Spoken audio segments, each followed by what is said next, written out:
Sir ನಿಮ್ಗೆ ಯಾರು ರಾಷ್ಟ್ರೀಯ ನಾಯಕರು ಯಾರು ಟೈಮ್ ಕೊಟ್ಟಿದಾರ ನಮ್ಗೆ ಯಾರ್ಯಾರು ಬಿಟ್ಟಿ ಸರ್ ಮುಂದೆ ನೋಡ್ರಿ ಎಲ್ಲಾರು ಕೊಟ್ಟಾರ, ಯಾಕೆ ವಿಚಾರ ಮಾಡ್ತೀರಿ? ಗಾಬರಿ ಆಗ್ಬೇಡ್ರಿ. ನಾವ್ ಯಾಕೆ ಪ್ಲಾನ್ ಇಲ್ಲಾರ್ದು ಹೋಗ್ತೇವೆ? ನಾವು ಹುಚ್ಚದೀವಿ. ನಾವು ನಾನು ಯಡಿಯೂರಪ್ಪನ ಸಮಕಾಲೀನ ರೀ. ಅನಂತಕುಮಾರ್ ನಮ್ಮ ಪಾಪ ಈ ರಾಜ್ಯದಾಗ ಬಿಜೆಪಿಗೆ ಒಂದು ನೆಲೆ ಕೊಟ್ಟವ್ರು ಅನಂತಕುಮಾರ್, BB ಶಿವಪ್ಪ, ಮಲ್ಲಿಕಾರ್ಜುನಯ್ಯ, ಎಂತಿಂತ ಪುಣ್ಯಾತ್ಮರು ಏನೇನು ಪಾರ್ಟಿ ಕಟ್ಟಾರಿ. ಬರೀ ನೀವು ಹಳ್ಳಿ ಮಿಳ್ಳಿ ರಾಜಾವಲಿ ಬೆಲ್ಟದ ಹುಲಿ ಆ ಹುಲಿ ಸಂದ್ರಾಣಿ ಇಲ್ಲಿ ಹೊಡೆದು ಹೊಡಿತೀರಿ ನೀವು. ಟಿವಿಯವ್ರು ಏನು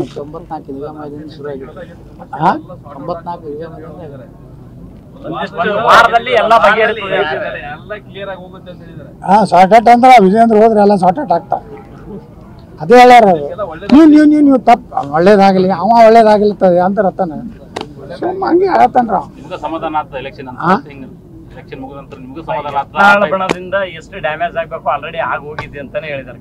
ನೋಡ್ರಿ, ಯತ್ನಾಳ ದಿನದಲ್ಲೇ ಪಾರ್ಟಿ ನಿಷ್ಠಾವಂತ ಕಾರ್ಯಕರ್ತರು, ಪಾರ್ಟಿ ಕಟ್ಟದವರು, ಪ್ರಾಮಾಣಿಕರು, ಹಿಂದುತ್ವದ ಪರವಾಗಿ ಮಾತಾಡೋರು ಜೀವಂತ ನಾವು ಅದೀವಿ. ಕಾರ್ಯಕರ್ತರು ಈ ರಾಜ್ಯದಲ್ಲಿ ಇನ್ನೂ ಆಶಾಕಿರಣ ನಾವೇ ಇದೀವಿ. ತಲೆಗಿಟ್ಕೋರಿ.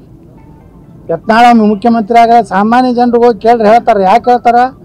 ಈ ಮನುಷ್ಯ ಬಂದ್ರೆ ಕೆಲಸ ಮಾಡ್ತಾನಪ್ಪ, ರೊಕ್ಕ ತಿಂದು ದುಡ್ಡು ತಿಂದು ದುಬೈ ಇದರ ಕುವೈತ್ನಾಗ ಆಸ್ತಿ ಮಾಡುವಂಥ ಯೋಗ್ಯ ನನ್ನ ಮಗ ಅಲ್ಲ ಜನರಿಗೆ ಬಿಡ್ತೈತಿ. ಇವ ಯಾವ್ರಿ ದೇವ್ರಿಗೆ ಒಳ್ಳೇದು ಮಾಡಲಿ ಅಂದ್ರೆ ದೇವ್ರಿಗೆ ನಿನಗೆ ಒಳ್ಳೇದು ಮಾಡಲಿ. ಎಲ್ಲೆಲ್ಲಿ ವಿದೇಶನಾಗ ಆಸ್ತಿ ಮಾಡಿಯಲ್ಲ ಅದನ್ನು ರಾಜ್ಯದ ಜನರಿಗೆ ದಾನ ಕೊಡು.